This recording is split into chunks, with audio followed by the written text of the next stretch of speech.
Hey, yo, folks! It's Sunday, and time to look into something that has been published for a few months, but with the revelation of everything we now know about Proctor.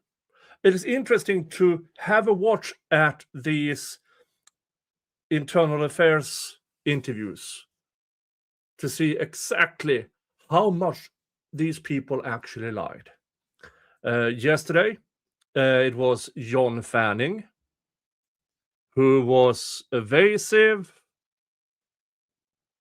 playing with words, everything, but to actually admit that what they were talking about when him and Tully went to Proctor's house after Proctor testified for 6.5 hours before the federal grand jury. We also acknowledged that both Tully and Fanning knew and had known for a long time that Proctor was a loose cannon, a basket case, mentally ill. Because why would they? Well, Fanning admitted they went there because they were scared Proctor would end himself. Which shows us they knew and have known for a long time, and they still allowed Proctor to walk around with a gun and a badge, investigating crimes.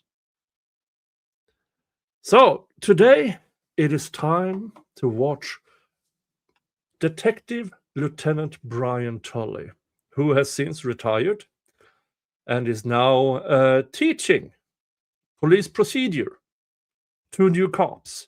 So Brian Tully spent, I believe, 30 years on the force, is over 50, which means he has the maximum amount of pension from being a cop, which I believe in Boston is 80% of his base salary. And I don't have the exact number, but I do believe he had upwards of $250,000 a year, which would make his pension around $200,000 a year. And now he has a new job. So he's fine. He's more than fine. He's doing quite well for himself. Now, Brian Tully is also one of the overlaps between the cover-up in the Karen Reed case and the absolute botchery and cover-up in the Sandra Birchmore case. Let's go through a few things that was botched under Brian Tully's watch. This is what his team did and didn't do. They did not test the DNA sample collected from Sandra Birchmore's body, underwear, and clothing. They ignored surveillance footage showing Matthew Farwell entering and leaving Sandra Birchmore's apartment at the time of her demise. They claim to have not found 32,000 messages between Sandra Birchmore and Matthew Farwell, where the feds found evidence of Farwell grooming Sandra from when she was a minor and raping Sandra from when she was a minor, including but not limited to when later on he performed choking schmecks with her, which is something he made her used to, and is, by the evidence, is how he ended her. They overlooked the staging of Sandra's body, and they rushed to self-ending, all to protect a fellow officer. This was in 2021, before the Karen Read case. But it shows us a pattern of Tully, who was the highest ranking officer, besides the chief of police, of course. But the chief of police is more administrative. So he ran the show. His team ran the show.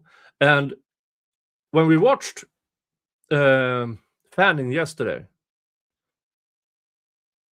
Fanning regards Tully as a friend, but is also scared of Tully. You could tell he is scared of Tully, because Tully is clearly the most intelligent person in that precinct, or was. He knows how to put others in front of blame, always have a way out, always have somebody to blame, always have a way out. That is Detective Lieutenant Brian Tully. So I haven't watched this particular interview, this internal affairs interview. I doubt he will say much outright. But there will be signs. I'm sure of it. There will be signs. So this, sadly, does not have a transcript. It does not have a transcript. But I have subtitles on, audio on. Let's see if I can enhance sound a bit, just in case. There. Let's go. Let's see what Detective Lieutenant Brian Tully has to say for himself. Oh, and of course, this interview was a month and a half after Fanning's interview in July of 2024. Today's date is Tuesday, July 23rd, 2024. The time is 11:16 a.m. This interview is regarding Office of Professional Integrity and Accountability case number IAS 2024-0028 and is being conducted at Work Bar Needham, 117 Kendrick Street, Suite 300 in Needham. The name of the complainant is Major Keith M. Egan, ID number 2733. The commission officer in charge of this investigation is Detective Lieutenant Michael J. Blanchett, ID number 2952. The commission officers conducting this interview are Detective Lieutenant Michael J. Blanchett, ID number 2952, and Detective Lieutenant Jeremy F. Sweeney, ID number 3186. The department member to be interviewed is Detective Lieutenant Brian P. Tully, ID number 3520. Please state your full name, rank, ID number, and present assignment. Detective Lieutenant Brian Tully, TULLY 3520. I'm the unit commander for the Norfolk State Police Detective Unit. Do you understand that this interview is being recorded? Yes. Do you understand that you are a subject in this investigation? Yes. Are you familiar? Again, well, as I said yesterday, when Fanning was interviewed, it was via link and not video, only audio. Here, he seems to be in the room with them, Detective Lieutenant Tully, and they only have audio, not video, which, seriously. Now, at least for the detectives there, they can see him, but we can't. So all we have to go on is the audio. Now, I must say, I'm quite sure that this was video recorded. They have only released the audio for some odd reason. Well, thank you, a werewolf, for 10 euros. Thank you so much. That is so nice of you. Yeah, this is a new way you can support me as a content creator. Is sending gifts. This is for, I believe it's mobile only, or smartphone only, where you can do that, which is great. I still am unclear of how much 10 euros is, but I heard yesterday or Friday that it is about a cent per joule, which is, hey, I don't mind. Any type of revenue that helps me keep this channel going is welcomed. All right, let's continue. Familiar with the department's policies and procedures? Yes. Are you familiar with the department's rules and regulations? Yes. Do you acknowledge and understand your rights regarding this interview? Yes. Do you understand that you are required to answer all questions truthfully pursuant to rules and regulations, Article 5.27? Yes. Do you have any questions prior to this interview? No. Other persons present are Attorney Timothy Burke and Attorney Jared Burke.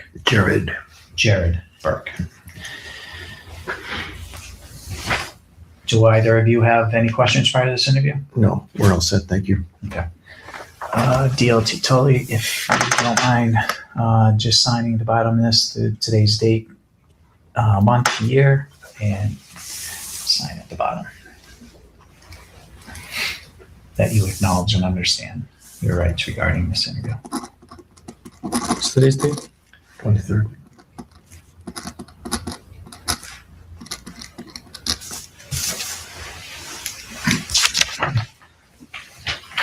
All right, prior to this interview, we discussed that if any time you need to take a break, just let us know. We will pause the recordings, or if you need to consult with your attorney, then we'll, again, pause the recordings.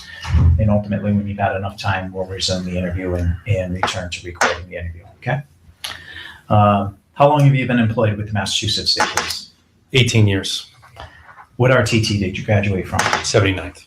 Did you have any prior law enforcement or military experience? No.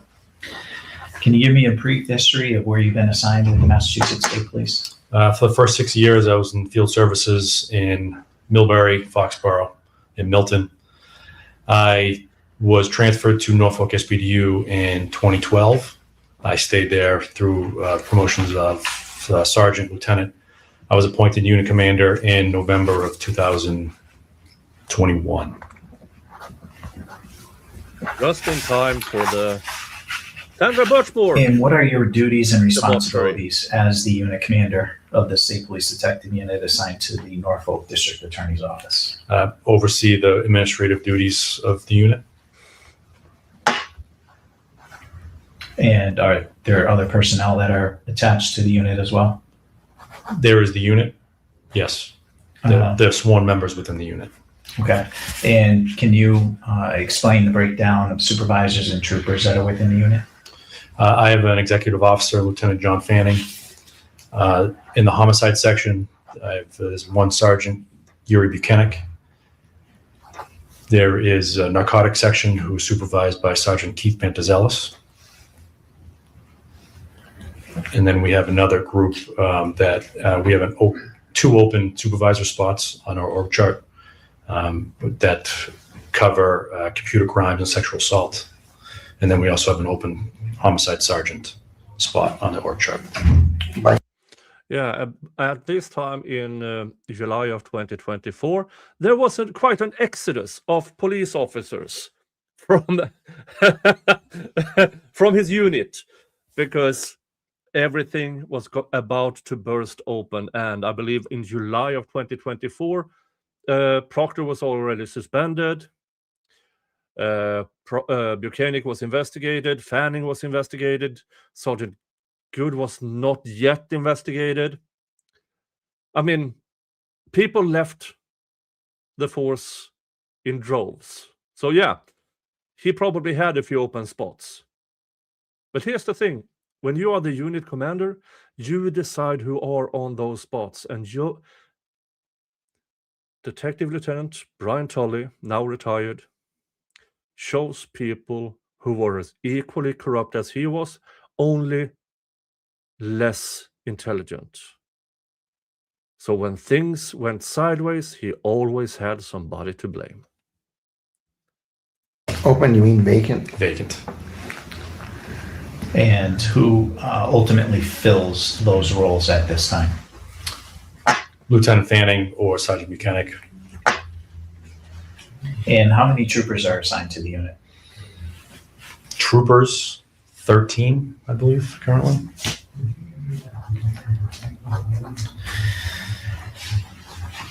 And how many troopers are assigned to the narcotics section and the homicide section? And where do they fall with the supervisors? There's 4 troopers in narcotics section that fall under Sergeant Pantazelis. There are 3 in this computer, I'll just call it computer crimes and sexual assault, to report to Lieutenant Fanning. Currently, there are 6 troopers assigned to homicide. Sergeant Buchanan is the direct supervisor for, I believe, 4 of them. Lieutenant Fanning is the direct for 2 of them. And then we also have someone. Weird, because Fanning described it as he more or less worked alongside you. And Fanning is lieutenant. Buchanan is just sergeant. So technically, the Fanning should be Buchanan's superior. But it's interesting here to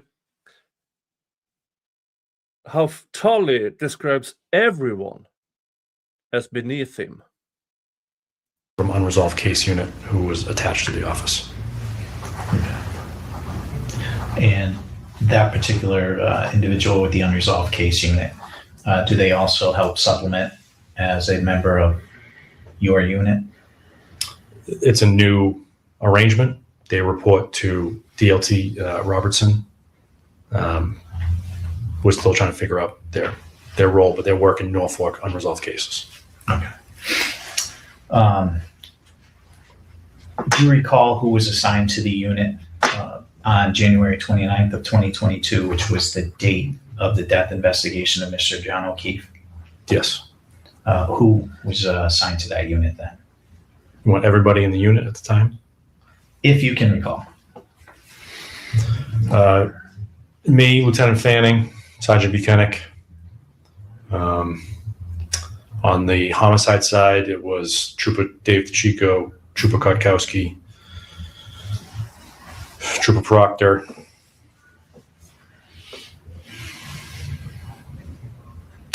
Chris Moore came in the next day as a transfer on paper.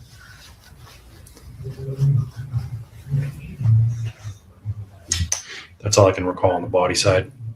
On the narcotics side, there was Sergeant Pantazelis, Trooper Brian Sullivan, who's no longer with the unit. I believe Kevin Tufts was assigned to the unit at the time. I think that was it for the drug unit. And then in the this other computer crime sexual assault, Trooper Kathy Prince, Trooper Nick Garino, and Trooper Connor Keefe. Okay. For the body side or homicide members, would it just be them that would be assigned to death investigations, or would there also be some cross or supplement from the narcotics members and computer crimes? Everyone outside of Trooper Prince is on the on-call schedule, so the narcotics kick into the weekend rotation for unattended deaths. Anything suspicious would be assigned to a homicide person. Okay. And when Trooper Proctor, Trooper Michael Proctor, first transferred into the unit, were you the unit commander then? No. Okay. What was your position at the time that Trooper Proctor first began in the unit? I think it was a trooper, the rank of trooper. Okay. Do you recall what year he came into the unit? I want to say 2018. Don't guess if you don't know. I don't know. And when were you promoted to sergeant? 2019. And then when were you promoted to lieutenant? July of 21. And when were you promoted to detective And then lieutenant? you became the unit commander in November of 21 at... So in less than 2 years, he went from sergeant to unit commander. Huh. That's fast, considering how long he has been on the force That's incredibly fast. What's the connection between Tully and Morrissey? Or Tully and the town of... yeah, that's... So in the span of directly after Sandra Birchmore's murder, he was promoted twice, but once in... What did he say? It was just sergeant 2019 to 2021. And then when were you promoted to lieutenant? July of 21. He was lieutenant just a few months after the murders, after the absolute botchery. He was promoted to lieutenant, and then just a few months later, he was promoted to unit commander. There's some absolute fuckery going on here. And then you became the unit commander in November of 21, at which time you were promoted to detective lieutenant. Yes. Had you ever worked directly with Trooper Proctor when he first began in the unit as a trooper? We were both troopers in the unit. Did you work cases with him, or did he shadow you for investigations? Yes.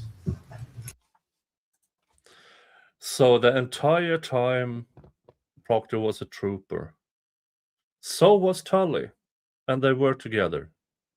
Again, showing us that there is no way in hell Tully didn't know Proctor was a loose cannon, a basket case.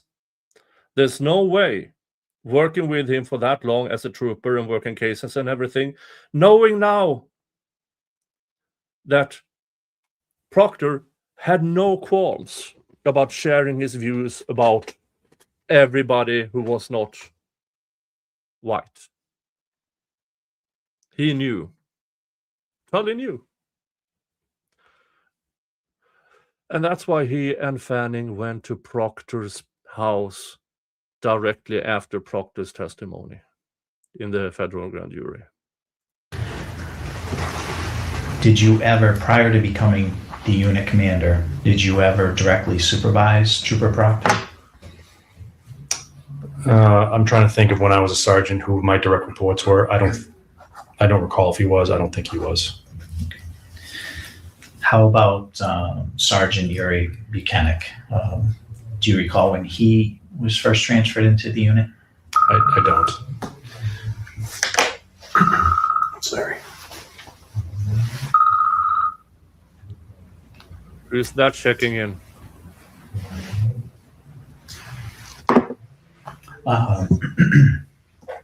Were you troopers together as well? Yes. And did you work with Sergeant Buchanan back then on cases or that you can recall? Yes. Okay. Did you ever directly supervise Buchanan? I don't recall if I did. And was Trooper Proctor assigned as the lead investigator for the death investigation of Mr. O'Keefe? Yes. Was that? This is July 23rd, 2024. Everybody says Trooper Proctor was the lead investigator in the investigation of John O'Keefe's murder. At the second trial, the same people, Buchanan, Tully, everyone was trying to say no. Proctor wasn't lead detective, he was just one of the guys. They were lying under oath to the court. And those are the cops that the antis say, oh, these people are trustworthy. No. Just look at this sentence. Proctor was the lead investigator in the investigation of Mr. O'Keefe. And he says yes. He says yes. They are liars. They lied under oath in court to the jury to hide the fact they helped cover up a murder. Something that you assigned? The on-call schedule gets generated a month in advance, and whoever's on call for the date that the call comes in would be assigned the lead investigator. Hi, Squid. Sorry you have to go. 57 people watching and only 26 likes. Yeah, folks, you have one job. Well, you have more. Write something in the comments, in the chat, but press the thumbs up. If you've been here more than 5 minutes, you're enjoying it. Please press the thumbs up. And was Sergeant Buchanan assigned as the direct supervisor for that investigation? Much like whoever the on-call person is, the on-call supervisor for the week would be the supervisor for that case. It comes in on their on-call week. Okay.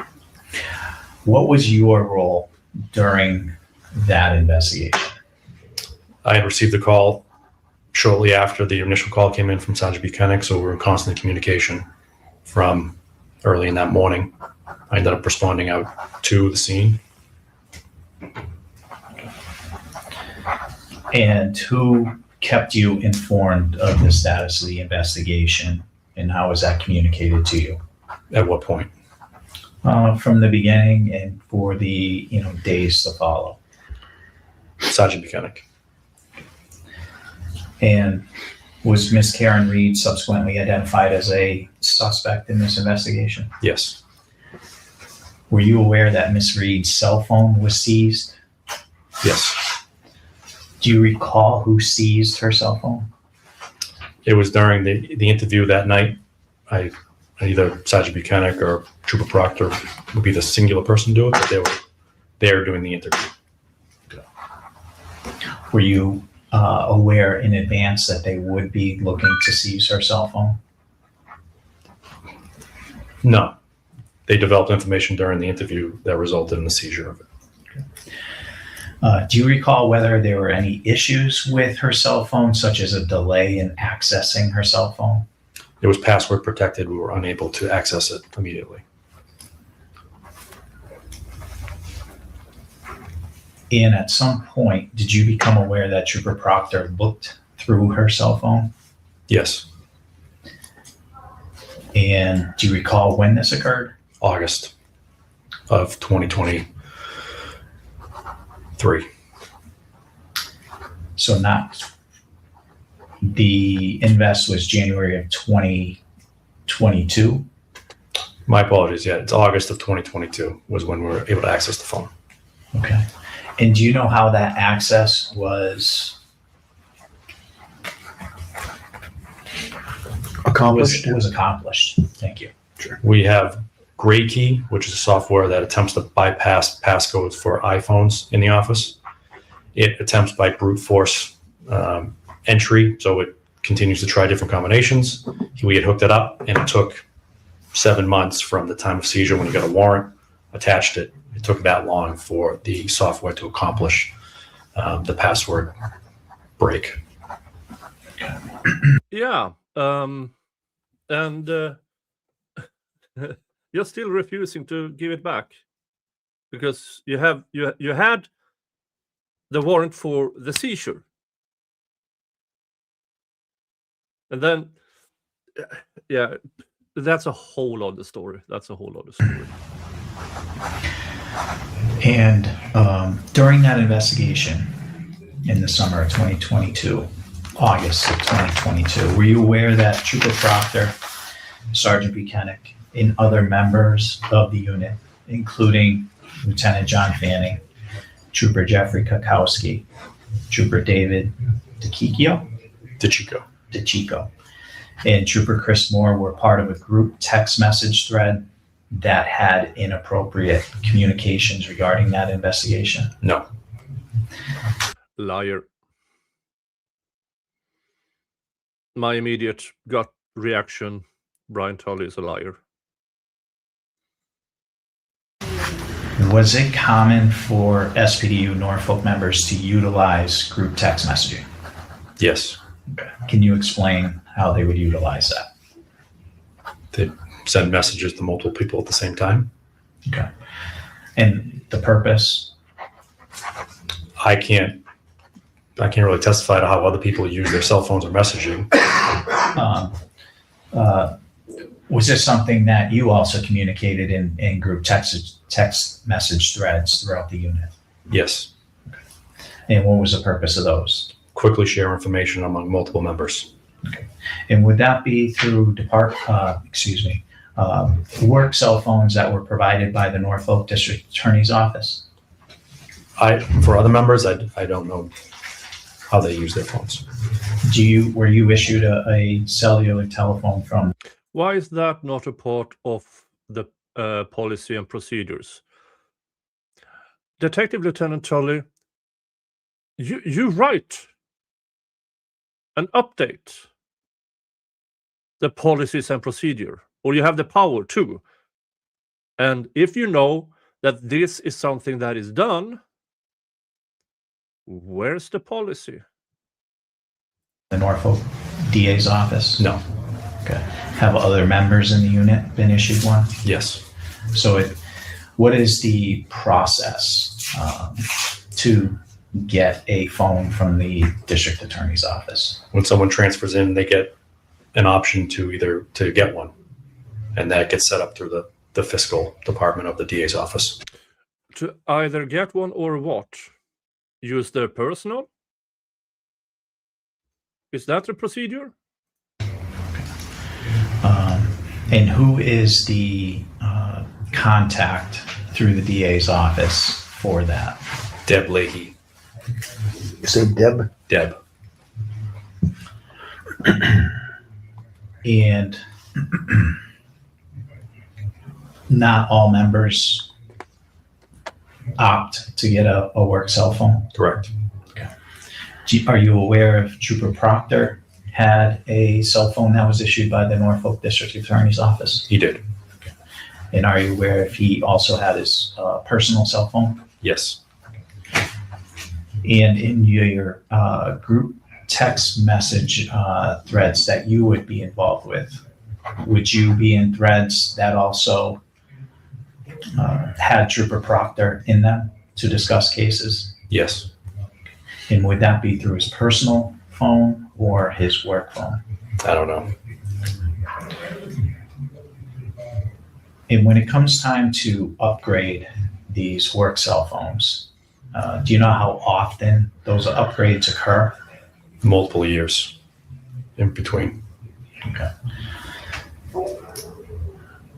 And Trooper Proctor was recently relieved of duty. Is that accurate? Yes.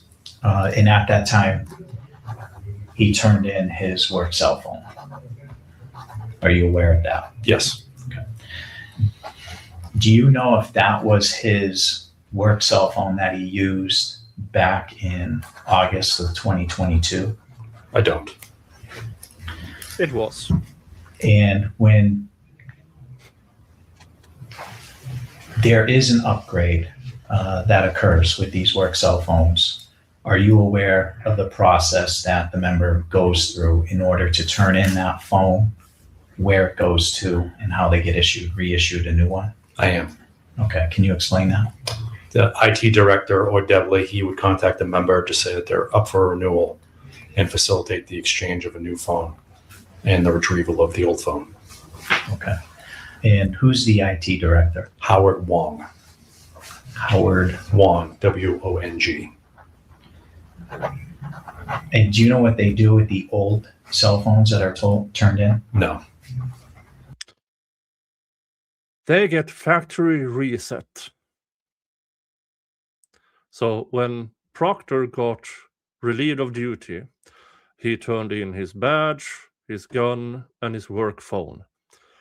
And the IT department, to my understanding, despite knowing why he was relieved of duty, decided to delete everything on his work phone.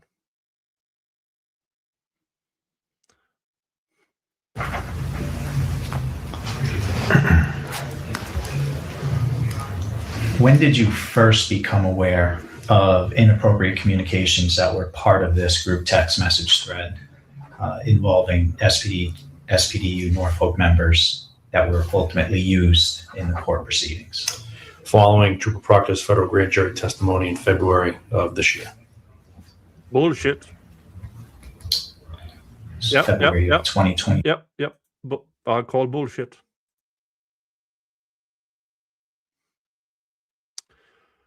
Why do I say that? Because these text messages was discovery material before his grand jury testimony. That was already sent to the DA's office, who had to share it to the defense via the DOJ investigation. To my recollection, at least. And we already know that Morrissey and Tully are damn well best buds, sauna partners, swinger, whatevers. And that is also why they started calling Proctor more or less mid testimony in the federal grand jury to check in on him. And that is also why they decided to drop him, and Fanning decided to drive to Proctor's home, because they wanted to know to what extent does the Fed know about the botchery of the case. That is my opinion. If you believe I'm wrong, please say so. I don't think I am. Yes. And who informed you of that? Trooper Proctor. Now, this is interesting because according to Fanning, we watched this yesterday, he has zero recollection of any specific wordings that was discussed during those 2 to 3 hours him and Tully was at Proctor's house. Tully seems to have a different recollection. And what did he inform you as far as the communications? He stated that the communications involved him using the word cunt, disparaging comments about Miss Reed's appearance, and looking for nudes in her cell phone data. Look, he had disparaging. Let's listen to that again, because this is something they denied all the way up to the second trial. Let's listen to that again. Tully's description of what Proctor told him. Involved him using the word cunt, disparaging comments about Miss Reed's appearance, and looking for nudes in her cell phone data. That is Proctor admitting to Tully that Proctor was actively looking for nudes in Karen's cell phone. And when he apprised you of those messages, was anybody else present? No. Where did this conversation occur? Was it in person or over the phone? Over the phone. And was this directly after his testimony? Within a couple of hours. You're talking about testimony in the grand jury. Trooper Proctor's testimony at the federal grand jury. Yes. And with this information, what did you do? I immediately reprimanded him for the content of the messages. Bullshit. Discussed I was unprofessional.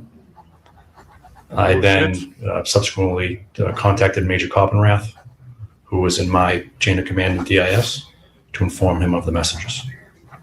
That is correct. My opinion regarding this is not because he discovered it. This is because he had to. Because now at this point in time, he knows the feds know. Now he has to report it. Not because he discovered it, but because they were caught trying to hide it.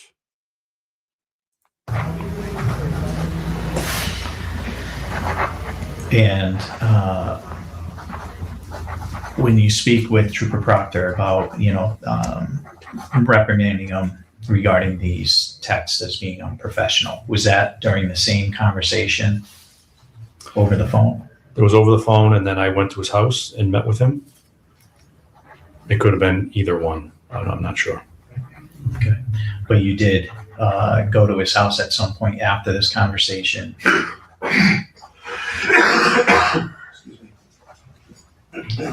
And have additional conversation about this? Yes. All right. Can you explain how that conversation went with Trooper Proctor at his house? He just, again, described his testimony in front of the federal grand jury. He went over those topics I talked about, the use of disparaging words. Remember from yesterday's streams where Fanning claimed, there was nothing specifics. And here's Tully saying, we were talking high and low about the specifics about his testimony. That is, one of them are lying. Or both. I don't care which one it is. It is cops not only lying in the subsequent, in the second trial. One or both of them are lying to internal affairs. Comments about Miss Reed's appearance and the looking for inappropriate material in her cell phone data. We discussed how I told him I was displeased and angry with the fact that that he had sent those messages. That was the topics of the conversation. Was anybody else present? John Fanning was there for this period.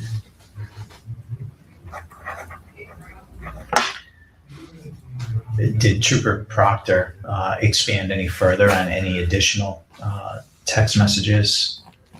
No.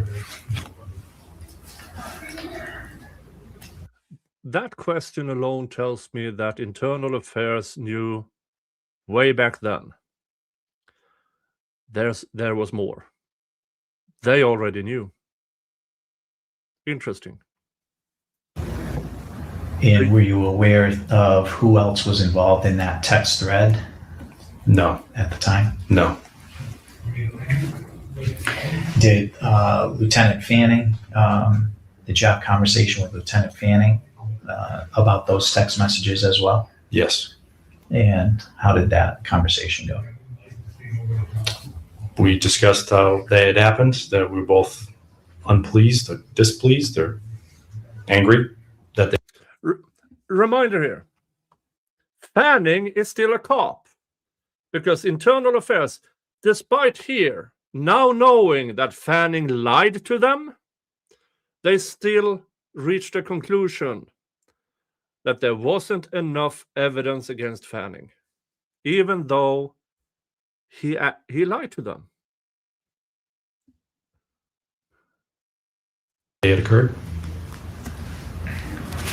Were you aware that Lieutenant Fanning was a part of that group text message thread, or did he indicate that to Objection. you? When you say a part of.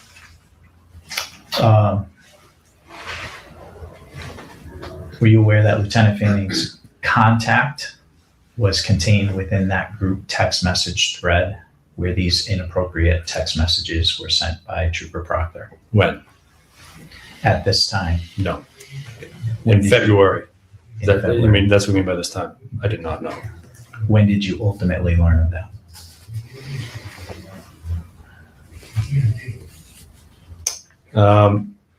I became aware in March.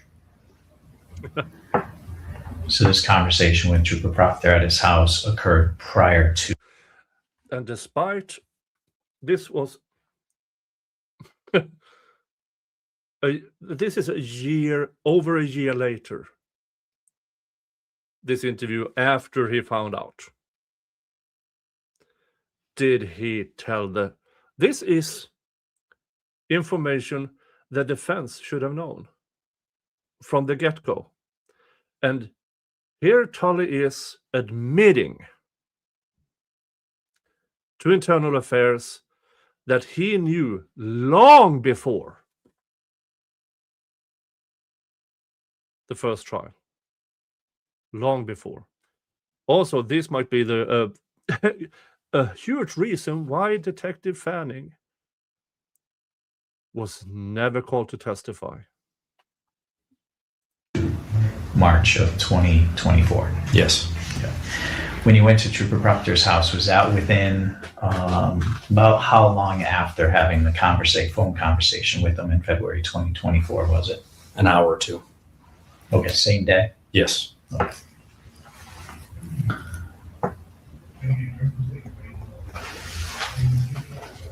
And when you spoke to Major Coverup, was that also the same day?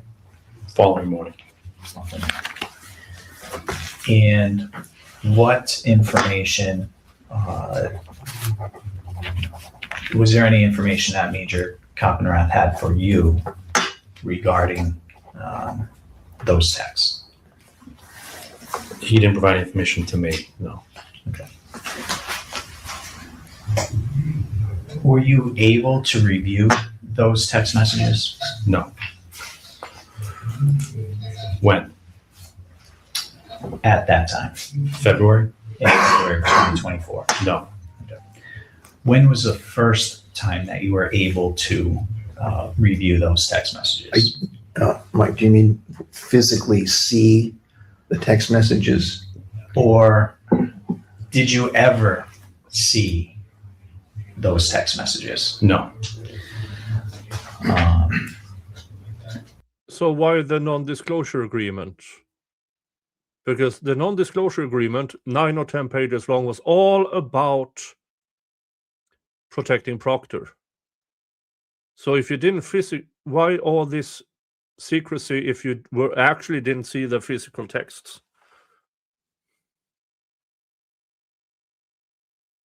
Or was he just told about the text? And including but not limited to the other types of requests. And again, folks, this Tully worked with Proctor as a trooper for, I believe, if Proctor joined the force in 2012, Tully was already in the force by then as a trooper. And then they worked together on many, many cases.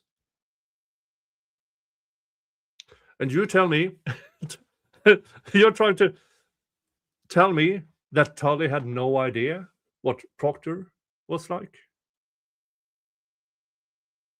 Because this is what he shared to officers, and then it's on his personal phone what he shared to friends, family, and fellow officers. Of course he's doing that in the patrol car. Of course he's doing that in the changing room. There's no way Tully was unaware of this. No way. Were those text messages broken down to you in a conversation with anybody else other than Trooper Proctor?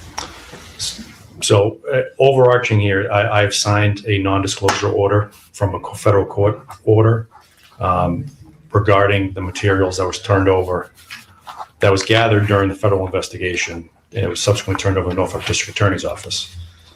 This non-disclosure allows me to just disclose that I've signed a non-disclosure. I cannot talk about the parameters of the non-disclosure, nor can I talk about anything that was contained within the, Could you just restate that only because I'm sure on the recording that is not going to come through. Yeah. I'm trying to remember where I was at. I'm signed a non-disclosure. I cannot disclose the parameters of the non-disclosure. The non-disclosure here is regarding the materials that was turned over from the federal investigation to the Norfolk District Attorney's Office through the TUI process.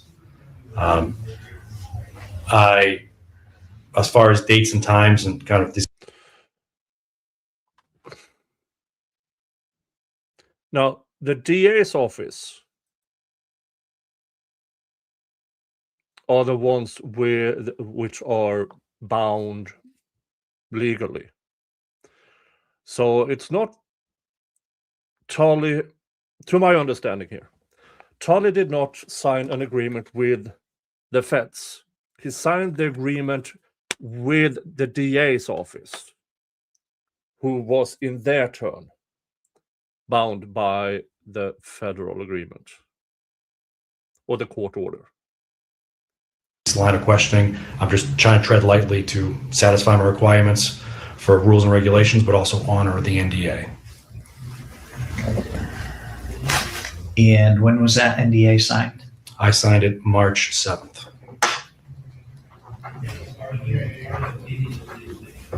Before the trial. And that was through the U.S. Attorney's Office? Yes. Oh, really? So it was through, because Fanning gave the impression that this was from the DA's office, not the U.S. Attorney's Office. Well, Fanning is an idiot, so I would assume that he doesn't understand the difference. Okay, now we know, through the U.S. Attorney's Office. Who was the assistant U.S. attorney? I signed it through ADA Laura McLaughlin from the Norfolk DA's office. She was facilitating that aspect of it. I'm unsure of who she sent it to at the U.S. Attorney's Office. Are there other members that are also a part of the NDA? Yes. Do you know who? Colonel Mon, Deputy Pinkham, Lieutenant Colonel Connors, members of MSP Legal.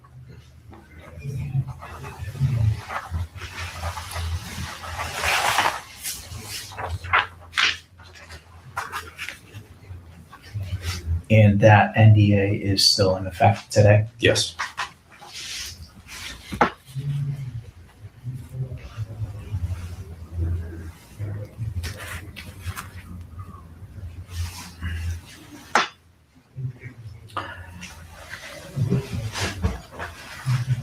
You spoke to Major Coppenrath about this information. Was there anybody else that you spoke to about this information? I spoke to Lieutenant Colonel Connors. I don't know what date, but I mean, consistently in this time period. I don't know if I talked to DCAP Collins about it. I know Lieutenant Colonel Connors had expressed that he wanted me to talk to him directly, mostly because he gets on the NDA and not to involve any other members kind of in this situation. Okay. And was that by phone or in person? Both. Okay. So did you, prior to signing the NDA, did you have to see Lieutenant Colonel Connors prior to, or Major Coppenrath prior to that NDA being signed? Yes. Okay. And during those conversations, what was discussed about these text messages? About what I knew about them at the time, which was exactly what I just shared. I didn't learn anything really new between the beginning of February and March when the NDAs were signed and we got the material from the federal government. So we talked about those messages, who I knew to believe who were on the messages. I didn't have any specific information, but Lieutenant Colonel Connors and I just talked about the messages and who may have been on them. Okay. And in order to decipher who's on those messages, were you provided a copy of those text messages that you were able to review as part of the NDA? No. And how are you trying to decipher some of those numbers or contacts? Prior to my signing of it, I met with Lieutenant Colonel Connors on March 6th, I believe, the day before I signed it. And we were just talking in generalities about what I knew at the time. And I was strictly conjecture about who may have been on them. But I knew that I was not on them. So I made sure that Lieutenant Colonel Connors knew that. But which one were you on? Tully. That this is the one phone in the entirety of this investigation that we will probably never find out. what was on it. But then again, Tully is smart. He will not keep evidence like that. Again, as I believe, Tully was the smartest one in this botch of the Karen Reed investigation and the Sandra Birchmore investigation. He, in my opinion, is probably, when it comes to the Sandra Birchmore case, it was under his control. In the Karen Reed case, he was made aware of what Proctor did and chose to protect Proctor.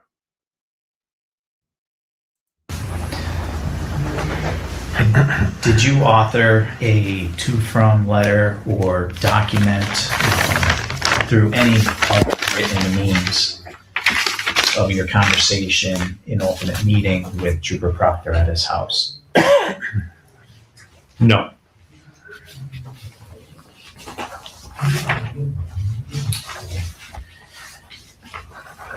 During your testimony at trial,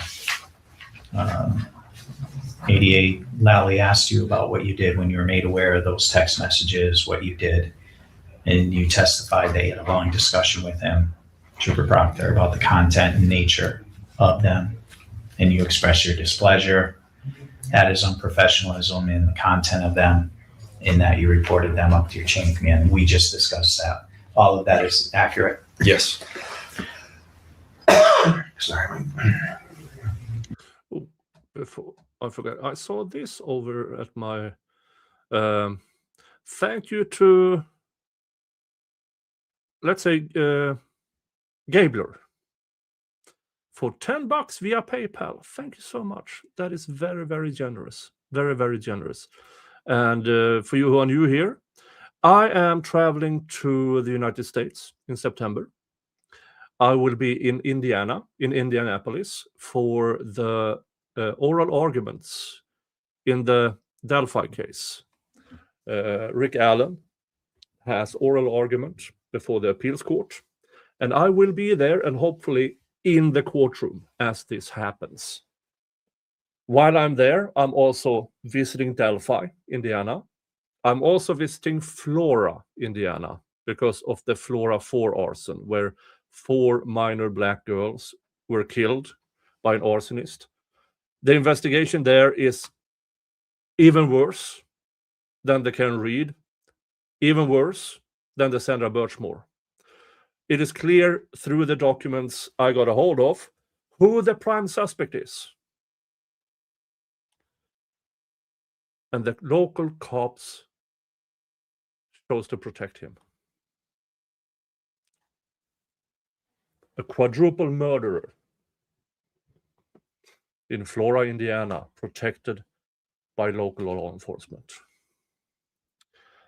I'm also going up to Hamlet, Indiana, for a mini-series I have planned called Finding Fossler. If you recognize that name, it is because of the Aaron Spencer case. Michael Fossler was the man who abused Aaron Spencer's daughter repeatedly. And Michael Fossler is from Hamlet, Indiana, where he was a police chief and school resource officer. Michael Fossler, his first confirmed victim was in the 1980s. So this is a serial child, you know what, for 40 years, more than 40 years. And it wasn't caught until Aaron Fossler, self-defense of other, gunned him down. There are possibly hundreds of victims. Hundreds. So that is what I'm going to do while in the United States. And the funds I get through PayPal and buy me a coffee is what I'm going to use on that trip. So if you want to support what I'm going to do while I'm in the United States, you can do so via PayPal or buy me a coffee. The things that is the super chats and jewels and stuff is what keeps this channel going. But the PayPal and the buy me a coffee, that's for that trip. So thank you so much. Thank you so much. And when further asked, was he admonished in any way, he responded that he was by you in that conversation. Is that accurate? Yes. Was there anything further as far as admonishing Trooper Proctor beyond having that conversation? He's been relieved of duty and suspended without pay currently. Okay. Did you take any other action to admonish him beyond that conversation? I reported up my chain of command. Okay.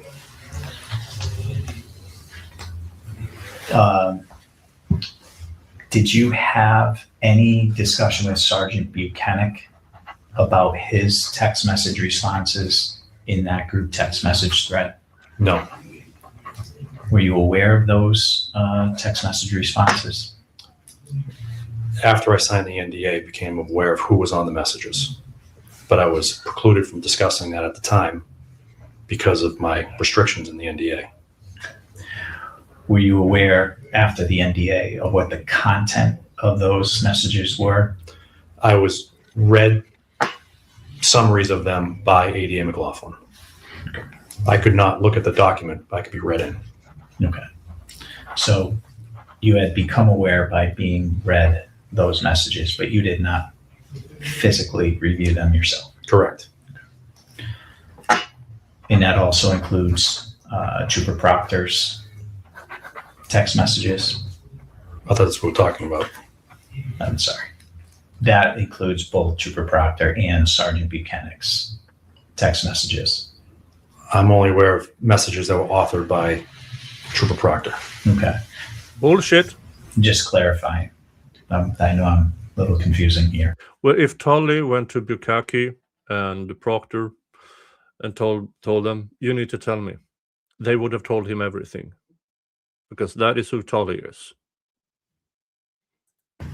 Sergeant Buchanan had some responses to Trooper Proctor's text messages, and you were aware after the NDA of those responses that Sergeant Buchanan also had. I'm aware of, yes, a response. Okay. A response. Single response. Yeah.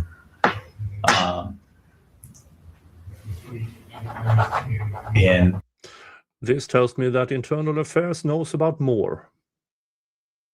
But Tully, as he is a clever guy, only acknowledges what he has to, and that is what was revealed at the first trial and before the first trial. which response was that? A like to a comment of Trooper Proctor beginning to digest the data of Miss Reed's phone. Okay.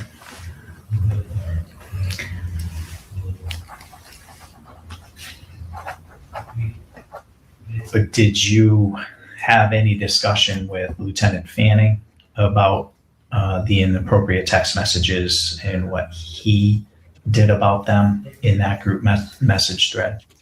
No, because I was precluded by doing that with the NDA.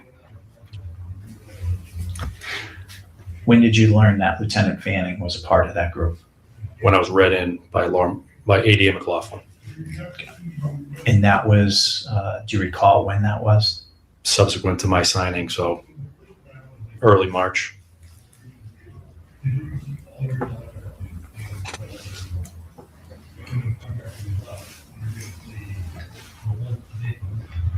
So I have to go back to the fact that he botched Sandra Birchmore investigation to the extent almost beyond salvation. If not for the feds, Matthew Farwell would have gotten away with it, with the help of Brian Tully and D.A. Morrissey. And he was promoted twice in 6 months following the investigation, the Sandra Birchmore case.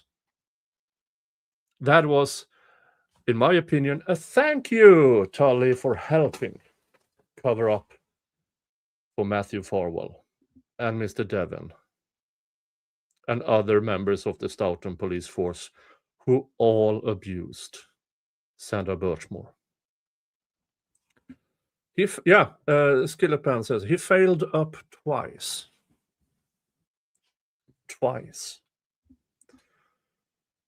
So in 2021, Sandra Birchmore case. 2022, John O'Keefe murder. And under Tully's direct supervision, he botched them both.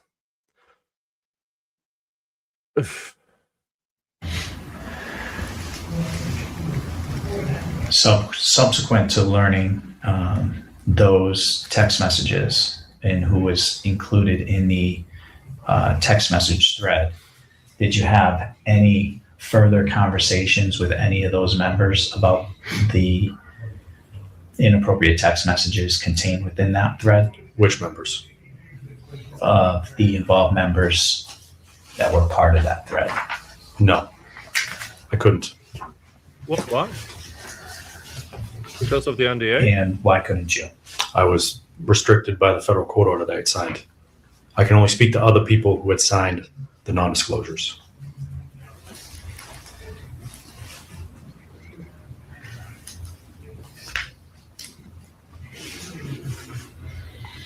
Luckily, thanks to absolute pitbull of a lawyer, Miss Scapiccio, we now learn more and more and more.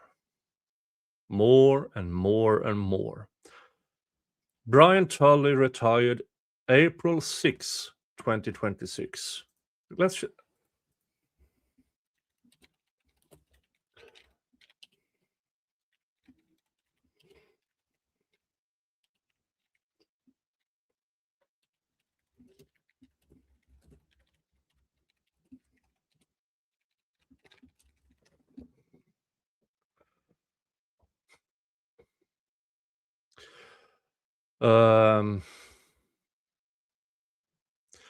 Tully in April 2026 was named in the Karen Reed's civil lawsuit.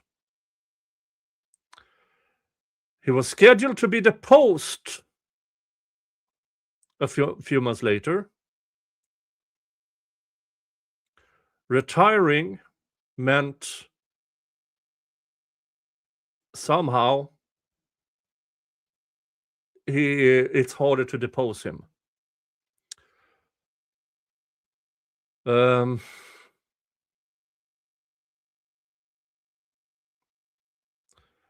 March, court orders mandated a full system extraction of Karen Reed's mobile devices. So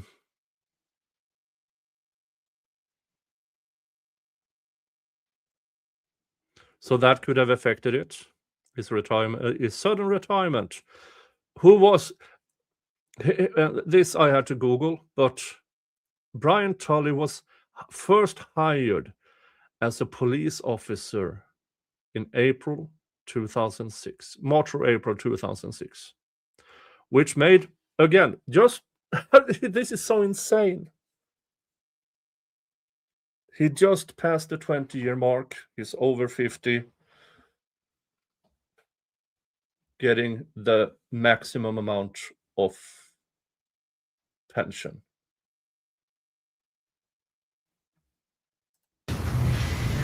Did you write or direct any other supervisor to write a negative EES or make note for Trooper Proctor regarding those inappropriate text messages? No.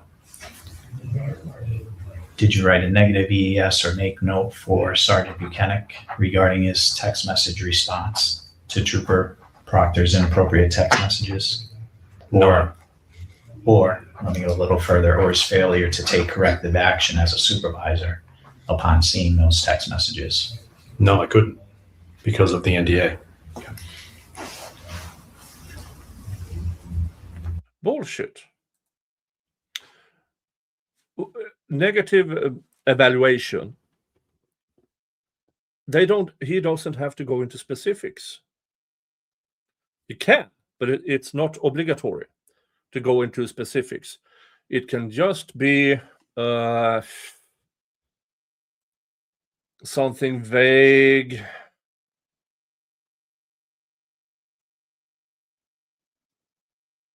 Inaccurate performance reviews, or trooper has underperformed lately. Poor performance. Vagueness. But to my understanding, Tully went the other way.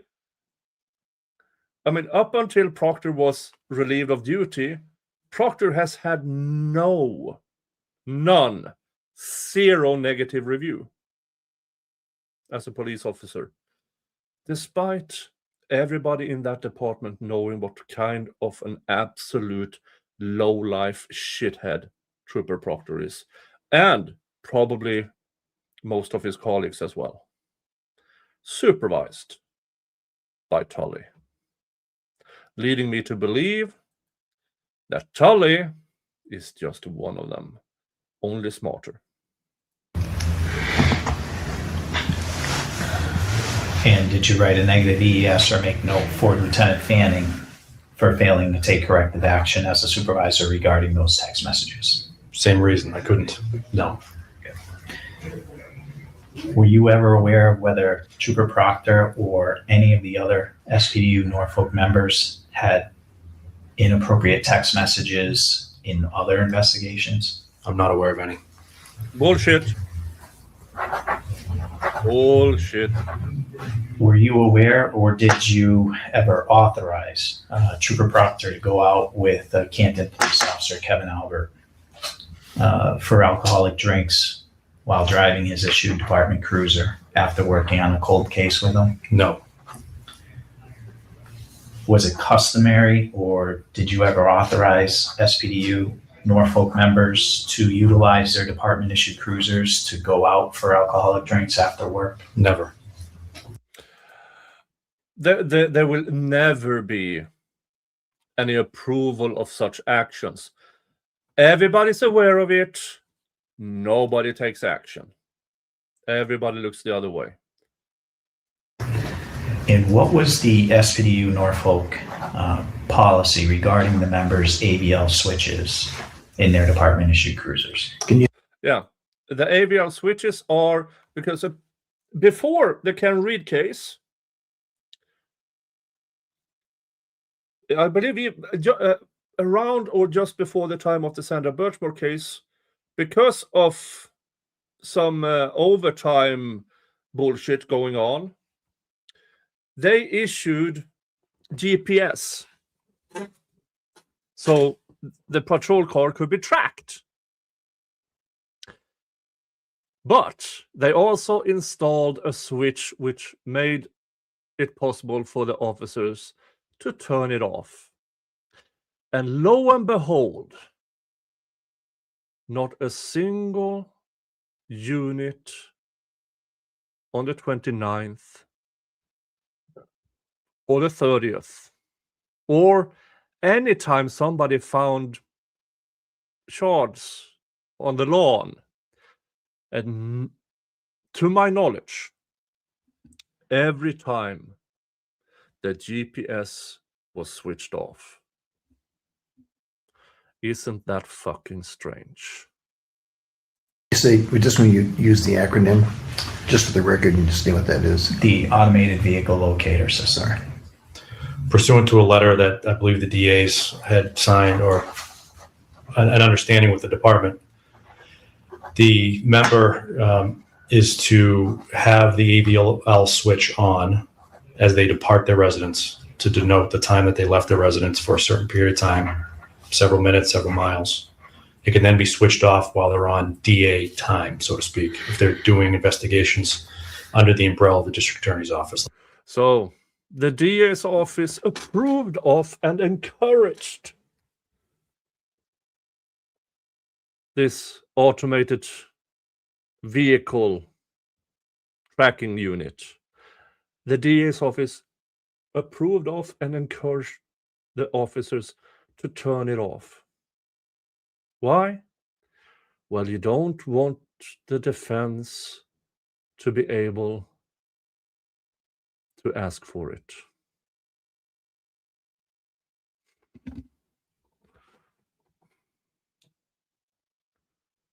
Like a death investigation. Upon returning towards their home, to turn it back on to mark their arrival home. So several minutes, several miles prior to that, they need to turn it back on, need to remain on overnight. If they're working an MSP detail or MSP department overtime, it needs to remain on. So when you leave your house, it's on several miles or minutes into the commute, turn it off while on DA time. After DA time is over and you choose to go out to dinner before heading home, are you required to turn it back on because you're no longer on DA time? No, you're not required. So they're just required to turn it back on when they're several minutes away from their homes? Yes.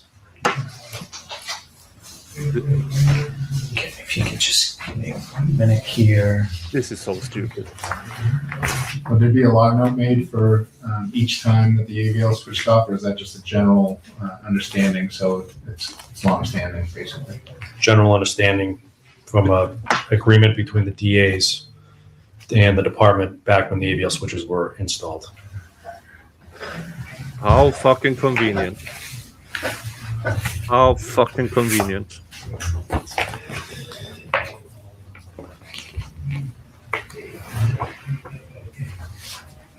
I just want to show you Trooper Proctor's latest eval report.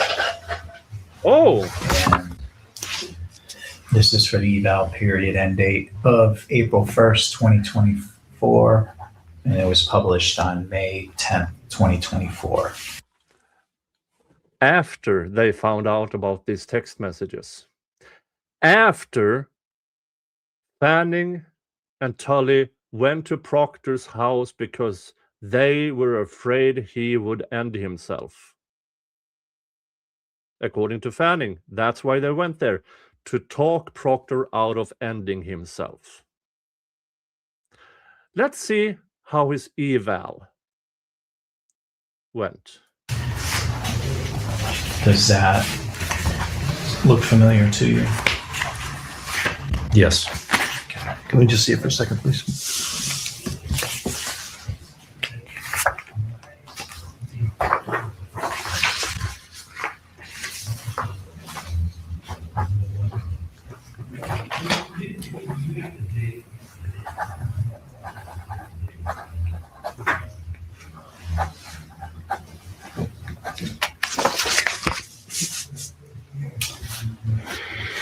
Do you have another copy for us? Yes.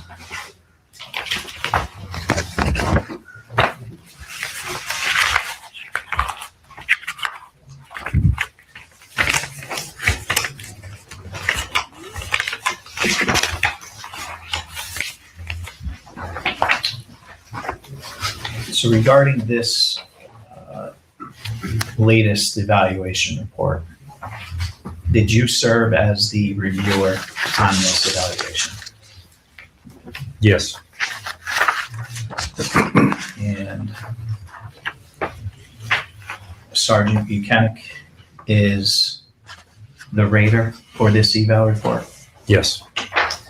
Did you have a reviewer-rater meeting about these ratings? Yes.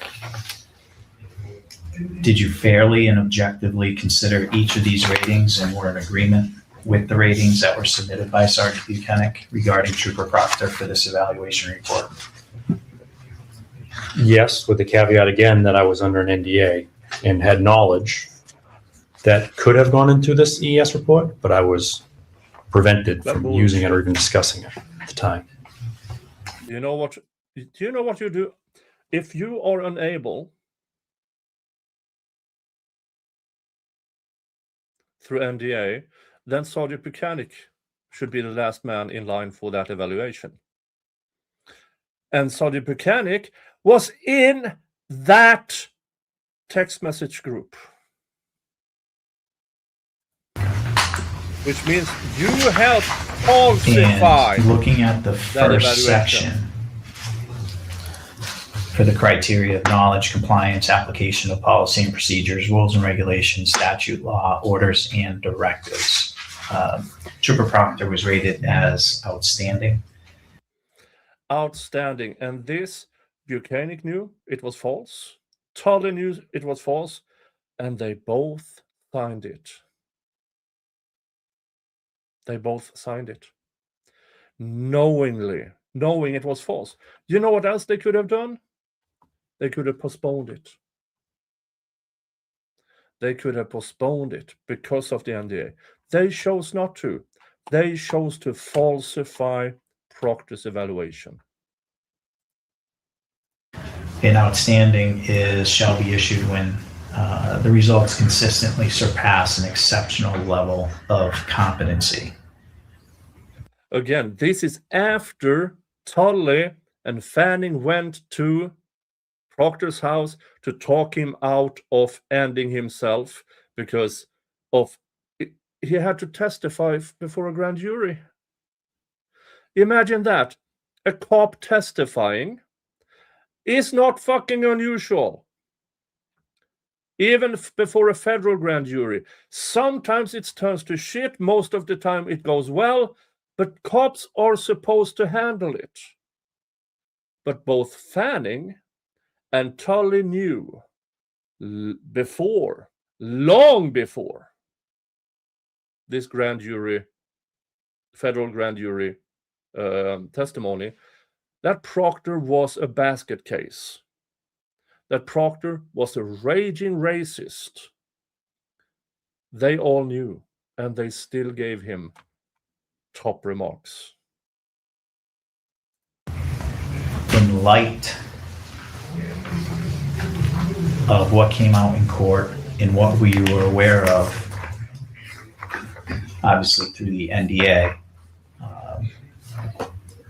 Here's the thing. Even if he has an NDA, if this is information that has been brought out in court, in pre-trial papers, everything, the NDA for those specific things do not apply, because then the cat's out of the bag. And they still chose to falsify the evaluation report. Do you believe that this is an accurate description of Trooper Proctor's compliance and application of policy and procedure, rules and regulations, statute, law, orders, and directives? I don't agree with the premise of the question, because in addition to the NDA, I was also on the witness list for the trial, and I was sequestered. So while I think maybe by May 10th, when it was published, he may have testified. I don't know what had come out in court, because again, I was sequestered. So I don't know what was occurring in that courtroom at the time. Bullshit. Absolute bullshit. In my opinion. Technically, yeah. But if this information, here's where Tully fails spectacularly. Well, if he has knowledge that this evaluation report is false, he should not have signed it. And he still did. He cannot get away from that. He cannot get away from that. No. Bullshit. What he should have done is, well, Buchanan can sign it. He is not on the NDA. I can't. But he still chose to do it. Time. So given those two caveats, that is why I approve the 5 now. As we sit here today, it is not a 5 as we sit here today with the knowledge that I can talk about freely and know to be in the public realm. Okay. And would you have that same response for section 2 for follows oral and written direction of supervisors, and specifically for the criteria that Trooper Proctor's electronic communications were courteous and professional? I would have the same answer, yes. And the third section regarding initiative and dependability, would you have the same response that Trooper Proctor was conscientious and responsible in the performance of his duties? I'd have the same answer. And looking at the fourth section regarding interpersonal relations, he received an exceptional rating. Would you have the same response that for the criteria that Trooper Proctor conducted himself professionally in all engagements and served as a resource and role model to the public and treated all citizens with dignity and respect? I would have the same answer. And the last section regarding investigative ability.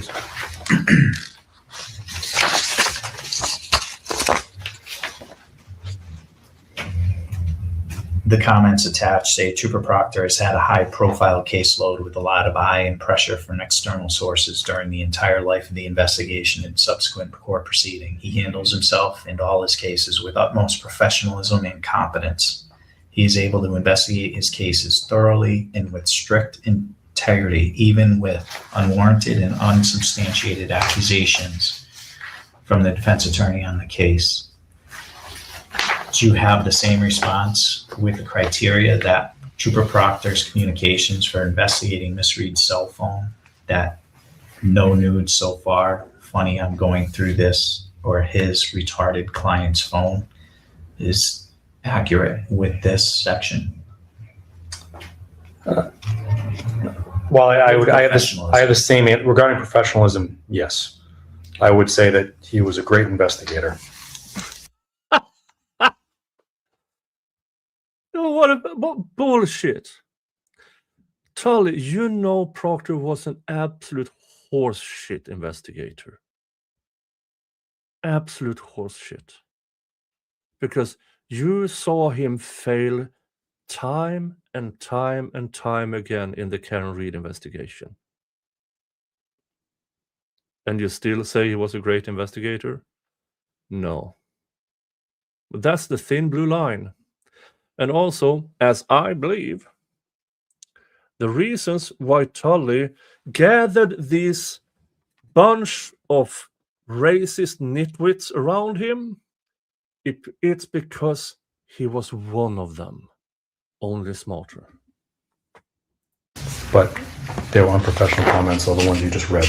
And as narrow for this section, yes, 5 is not appropriate. Okay. And may we just clarify for the record, Yes. the portions of this that you've read are not the words of my client.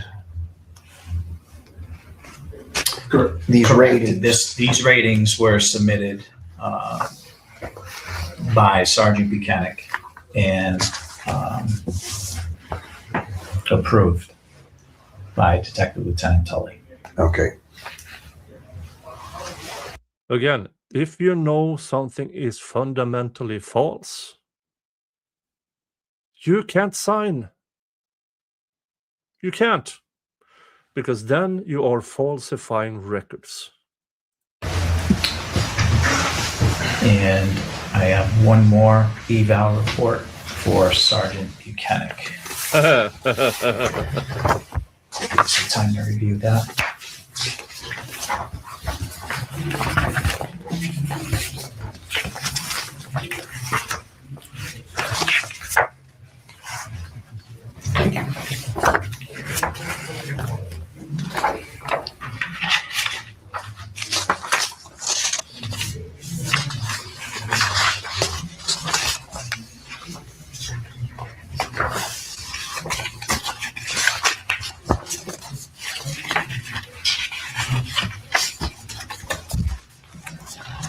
So the eval report that we are referencing is the latest eval report on Sergeant Buchanan with the eval period end date of March 31st, 2024. That was published on May 6, 2024. And going to the first set of criteria regarding knowledge, compliance, application of policy, procedures, rules and regulations, statute law, orders and directives. Did you serve as the rater on this evaluation for Sergeant Buchanan? Yes. And who was the reviewer? Detective Captain Collins. And did you have a reviewer rating meeting about these scores? Yes. Was Detective Captain Gerald Collins in agreement with you for these ratings that were submitted for this evaluation report for Sergeant Buchanan? Yes. In referring to that first section, criteria of knowledge, compliance, application of policy and procedures, rules and regs, statute law, orders and directives, Sergeant Buchanan received a rating of outstanding. And in light of everything that has come out in court. Yeah. Did you believe that this is... Look, it was not only the text messages. The wrong amount, the wrong things in the evidence bags. The handling of evidence overall. Seriously. An accurate rating for Sergeant Buchanan? I do. I've spoken to him about his messages that came out in court. The wording here. Listen to the wordings. His messages that came out in court. This is Tully conditioning his answer to only the messages that came out in court. For me, this means Tully knows there's more. And how do I come to that conclusion? Same as with Fanning. They all knew. And they protected Proctor. They knew he was a basket case. They knew about his fragile mind. They all knew. And they still protected him. Proctor still had a gun, still had a badge, still investigated, despite being a raging racist, schnazi, misogynistic, who fantasized about rape, who fantasized about killing N-words. At least we think it's only fantasizing. Fantasizing about setting black people up, planting evidence. At least thus far, we don't know if he actually did it. There's no physical evidence pointing to that as of now. But with Rosemary Scapiccio, if there is, it will be revealed. Proctor was still investigating other cases. Yeah, up until he was relieved of duty, he was actively investigating other cases. He knows the Department rules and regulations, and he understands the laws and regulations of the Commonwealth. As a supervisor... Again, listen to the wording here. He knows the Department rules and regulations, and he knows the Department rules and regulations are different from he follows the Department rules and regulations. The wording here is important. Again, this is Tully conditioning his answers. he understands the laws and regulations of the Commonwealth. He understands the laws and regulations of the Commonwealth, but does he follow them? Again, Tully is conditioning his answers. As a supervisor for Trooper Proctor, do you feel he meets an outstanding rating for this section? Yes. Okay.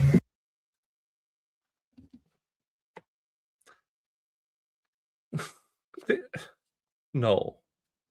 And again, this interview was in July of 2024. Now, 2 years later, we know more. We know now that what we think was bad, it was so much worse. And every time something new shows up about Proctor and he had, folks, he had his work phone, he had his private phone, and at least 2 more phones he used for private communications.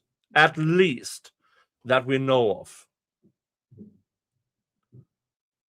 And they are all,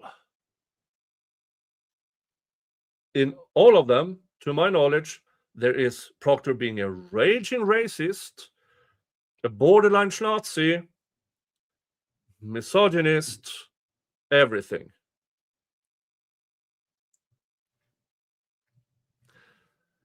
And for Tully to not be aware of this is ludicrous. Because Proctor bragged about this to fellow officers, to fellow family members and friends. Bragged about it. And you are trying to tell me that this didn't reach the ears of Tully? Fuck no. And in the second section, the follows oral and written direction of supervisors. In light of what came out in court, do you believe this to be an accurate description and rating for the criteria that Sergeant Buchanan was courteous and professional with his electronic communication response or responses to Trooper Proctor's text communications? Is that question part of this section for ES? Yes. Can you show us that? If you go to page 2, the rest of that criteria For which regarding, it'll be follows oral and written direction to supervisors. And page 2 will have the continuance of the criteria. And towards the end of that section, written communication proficiency shall be demonstrated via reports that are prepared in accordance with department format and do not contain spelling or grammatical errors. And the next section below that is email and other forms of electronic communication shall be courteous and professional, adhering to the aforementioned written format guidelines. Okay. that's the following section. Yes. The question you asked me was about follows oral and written direction of supervisors and is a rating of outstanding. On page 1. Stand corrected. That is oral communication. So scratch the follows oral and written direction of supervisors and proceeding to the third section of oral written communication skills. Okay, can we just clarify, does the department regulations refer to those communications that are official Massachusetts State Police Department communications as opposed to those that are between members of the department or the unit that are not official or department required communications? Because there is a difference. Are you asking? I'm asking. If the phones are used to discuss cases, witnesses, then yes, they are a part of it. There is no difference. I'm actually directing to you, Lieutenant. Sorry. So I'm directing questions to I know, but- Detective Lieutenant Tully in regards to his evaluation report for Sergeant Buchanan. Okay, I guess the point I was just trying to make, that there's a distinction here between what I believe are department required communications that are official communications that require this adherence to these rules versus those are personal communications, which would not be held to the same standard of conduct as those that are department required communications. That's the point I was asking. Do you believe that, Detective Lieutenant Tully? I do, but I should also, my understanding of this ES section is regarding his communication. And Sandra Birchmore is always professional and courteous.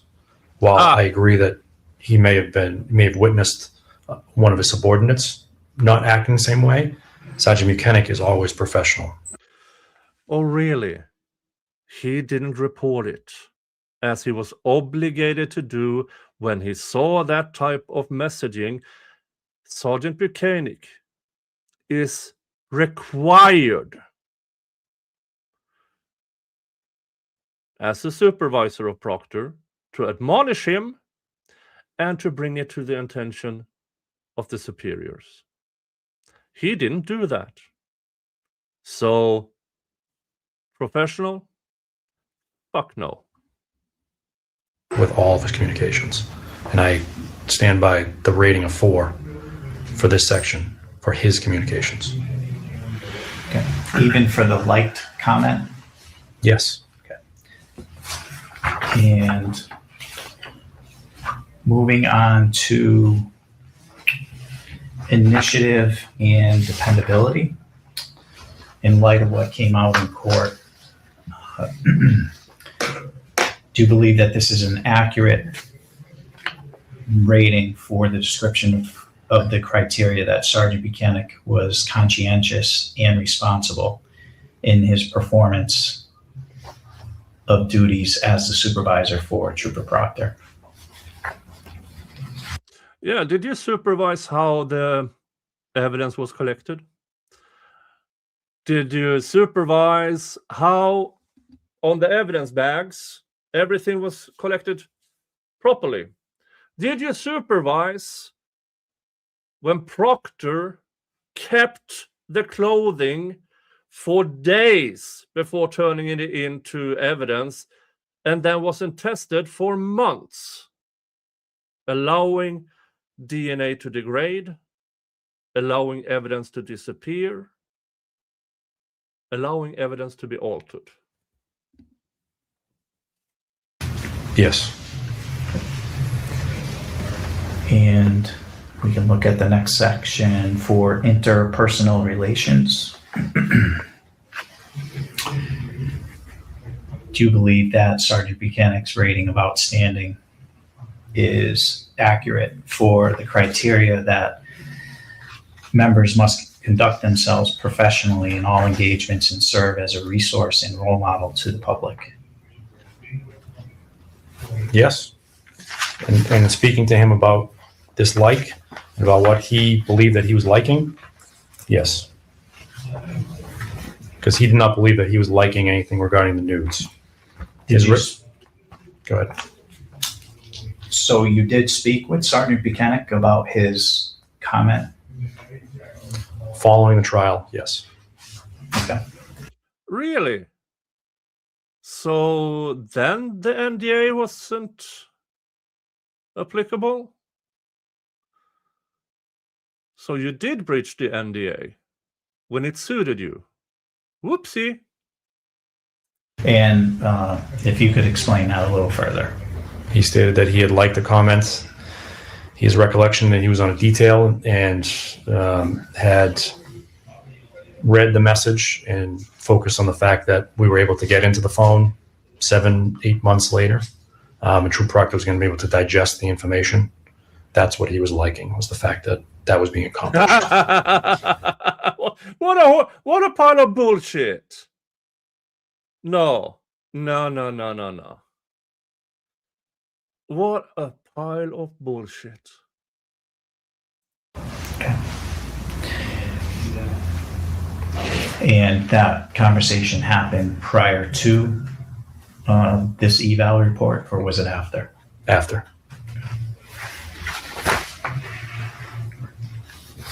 And moving down to the next section of supervisory skills, he received an outstanding rating. Do you believe that that's accurate for the criteria that the member must effectively communicate performance standards to maintain a disciplined unit which achieves its goals and objectives, and the member must accept responsibility and be accountable? for the performance of subordinate members under his command? I would revert to my answers regarding Trooper Proctor's ESs and the fact that I was subject to an NDA and under sequestration from the trial. I was precluded from using certain bits. Then again, then you can't sign, because the moment you sign it, you're falsifying records. Information. If I exercised that from my assessment of Sergeant Buchanan, then he would be a 5. If I had the ability to use that information, it would not be a 5. Again, falsifying records. Any longer. And then moving on to the last section here of leadership, motivational skills. Sergeant Buchanan received an outstanding rating. Do you think that's accurate for the criteria that the member must promote open communication, recognize positive performance, and provide corrective action to subordinate personnel? I stand by that rating. Despite knowing that Buchanan was in this group chat where Proctor expressed himself that way, you still stand by that rating. Such a pile of bullshit.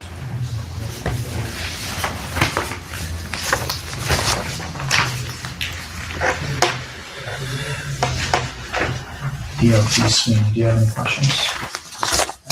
I had one follow-up. You said that you're now assigned an officer from the unresolved case unit. When was that person? When did they come on board with you guys? It was Trooper Kotkowski, so he transferred really on paper. And he was formerly a member of the unit and just on paper is under that command structure. Wait a minute.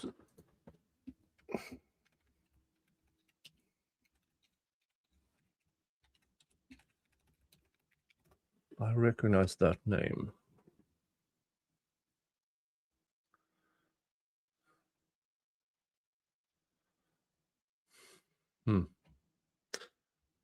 I don't think... Oh, wait a minute. That's not from the Karen Reed case. I recognize that name. I wonder if that is from the King case. Jeff Kotkowski. Yeah.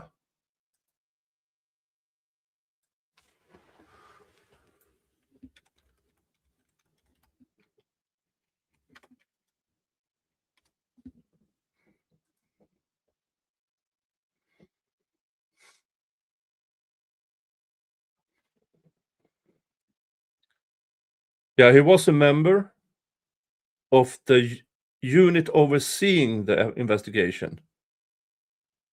Yeah, so he was involved, but way in the background. Oh, the Turk trial. Thank you, Ozzy. Thank you, Ozzy. The Turk trial.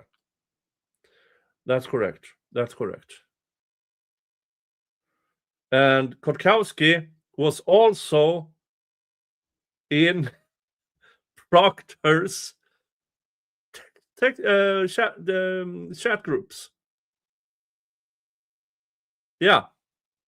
Now it's coming back to me. Yeah. So Tully brought back in a person who also was in this chat group. That's insane. I don't recall when that happened within the last year. So at the time of the O'Keefe case, he was just a member of the homicide unit. He wasn't the unresolved case unit. Correct. Okay. That was all I had. Attorney Burke, do you have any questions? Can we go off the record for just a second? Sure. The time is 12:13, and we are going to pause this interview. Go on.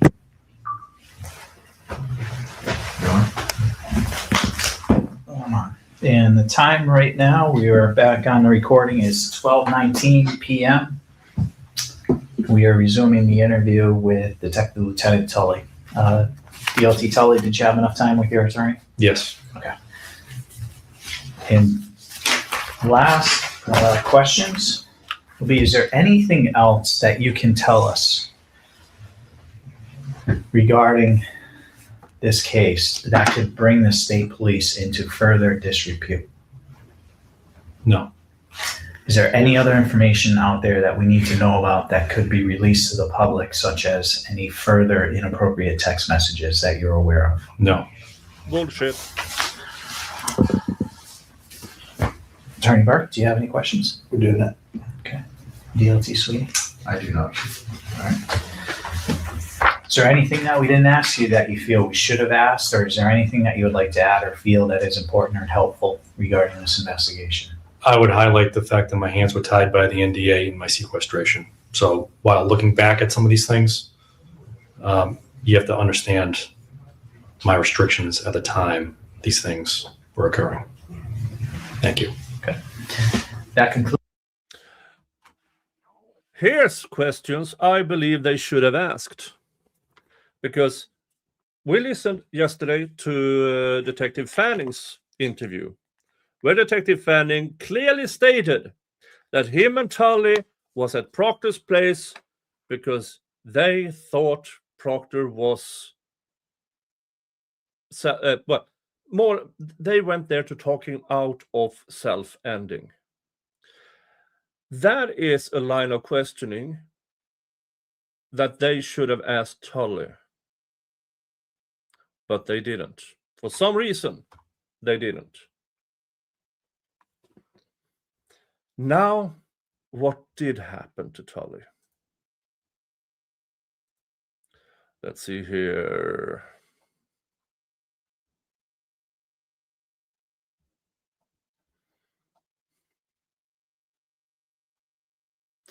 Okay. The Internal Affairs investigation found Tully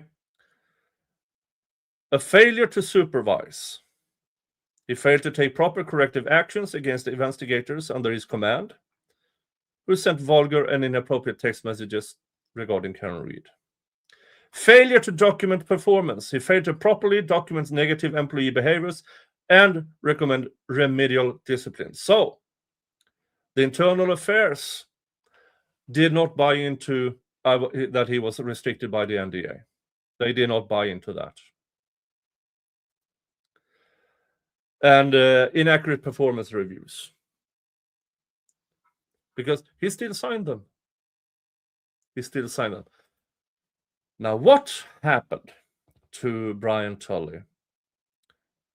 In October 2024, he was permanently reassigned out of the Norfolk County DA's detective unit and transferred to the Division of Investigative Services, which is the Major Crimes Unit.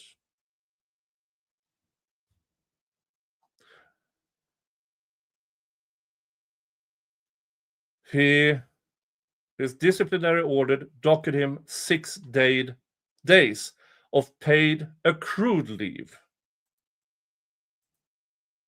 So 6 days vacation.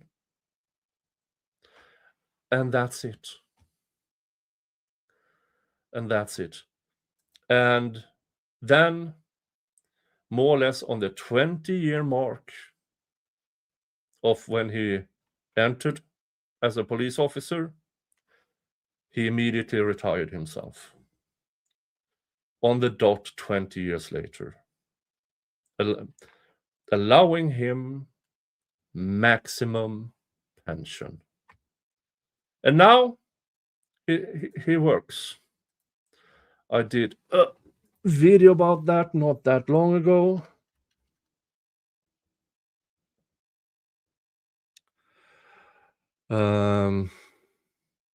In about a month ago.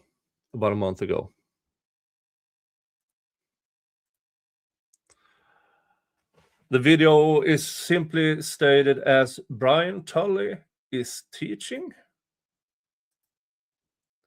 You have it here. It's in my video section, where I go through some of the things that he does now.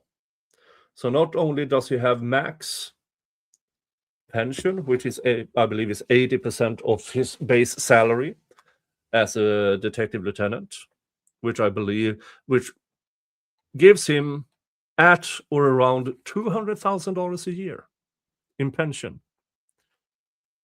He also gets a salary from his new work. Now, he is a named party in the Karen Read civil suit. So it will be interesting to see where that lands, because sooner or later, regardless, I believe he has to be deposed. But we just have to wait and see. For me, former Detective Lieutenant Brian Tully is the spider in the web in both the Sandra Birchmore case and the Karen Read case, where under his direct supervision, both investigations were botched to save the career of a police officer. Under Tully's supervision, he saved the career of a pedo cop and murderer, and possibly a murderous cop. All right, folks, that is what I had for you today. Next week, I'm not sure what I'm going to cover, but I assume we are going to hear more about the Karen Read case, the civil case. There will be more paperwork filed soon. There will be appeals to the denial of the anti-slap. I reacted to the anti-slap last week. Go watch that. If you think I'm snarky now, wait until you need to see that. You need to see that stream. So there will be more. I don't know exactly what, but there will be more. Until then, folks, thank you. Thank you to a werewolf for your 10 jewels. Thank you to M-Spire for continuing to be a member. And thank you to Gabler for your $10 via PayPal. Thank you so much. From me and Mr. Jingles, who is somewhere around here, thank you. You'll have a good one. And I will see you in the next stream or video. Bye-bye. Santa Claus, riding in with the winter law.